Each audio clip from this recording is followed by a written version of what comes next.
when he fell, I was just like, okay, it was tough to see because he wasn't getting up. Yeah. He had too much pain. He needed assistance. He wasn't really walking on his own power. And then when he was, it just looked very painful. So I was fearing that there was a fracture involved, that it may be like a grade two, grade three. But after some further testing, obviously an X-ray showing that there was no fracture, Hmm. it was easy to say that was more like a grade one, grade two, Hmm. lower ankle sprain. Because most Knicks fans are scared of that high ankle The sprain highest. because we Yeah. dealt with that with Jamal Crawford Right. back in the day when he had that. And with a high ankle sprain, you're done. You're pretty much out for the rest of the season Yeah. at this time of the season.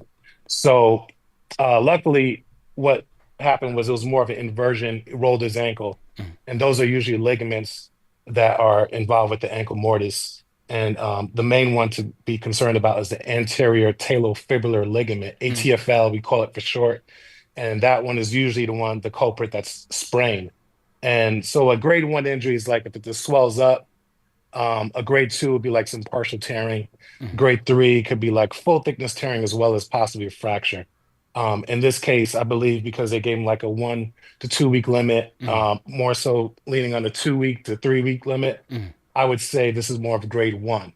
Mhm. Um, they're also going to be cautious with it. They're going to ramp up his activity as he starts able to bear weight on it and get some shots. But I wouldn't be too concerned. I immediately thought of it as a blessing in disguise. Mhm. If this happened 2 weeks later, I'd have been pissed. I would have been, I don't know what what I would have done in Mhm. terms of our chances. But I was encouraged that he was able to walk on his ankle with his own power. He did need some assistance and looked Mhm. very painful.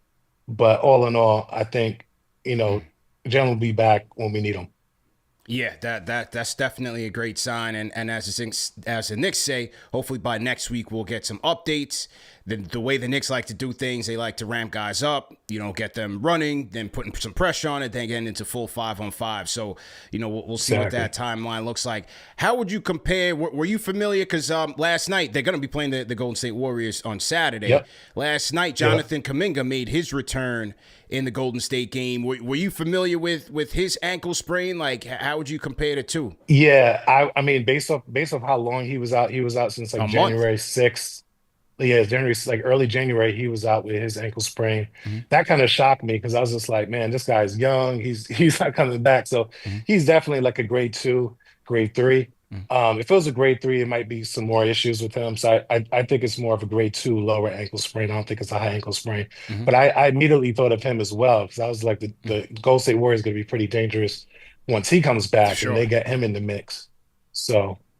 But yeah, that's one person I thought of, and most recently Cooper Flag. So we'll be able to Mm. kind of gauge, you know, what it'll look like. But Jalen has had some foot issues in the past, Mm. and he's come back from those. I believe he knows how to navigate it. Once you get a little bit more range of motion going, he should be able to navigate and see what he can and cannot do. Mm. The only problem is that with his game, it's a lot of pivoting. It's Right. a lot of Right. like stop and go. He's very shifty, and he needs to be at least 80%, I would say, to be functional. Yeah. Now, I don't know if this is more of a physical therapy, a PT question, but in terms of like ramping up and strengthening that area to get back to, because as you say, he's a cutter. He likes to pivot a lot. His footwork is immaculate. What type of strengthening do you see them kind of using with him to build him back up? Yeah, that's more of a physical PT. therapist type Yeah. of question, Yeah. but there's it's pretty much you have to go by the player. You really got to see what they can tolerate. And a lot of the tests that they do will see where the range of motion is Mm. and see if, now can you bear weight? Now can you play five? Can you guard? Do you have lateral ability? Mm. And so they have a whole slew of exams, of tests, of stuff that they can put them through. So he's going to be put through the whole gamut. And I think 2 week limit is accurate. Mm. I think they're being cautious though. And it might even be three. But I think when does the playoffs start exactly?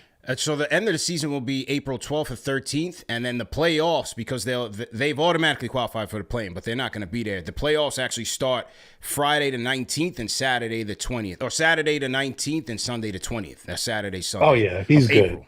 Yeah, He's yeah. good. Yeah, I'm just praying that nothing else happens. I don't want them to rush him back. Yeah. He starts playing those Thibodeau minutes, and then you know, might lead to something else unnecessarily. So Yeah. he might be on a minutes restriction.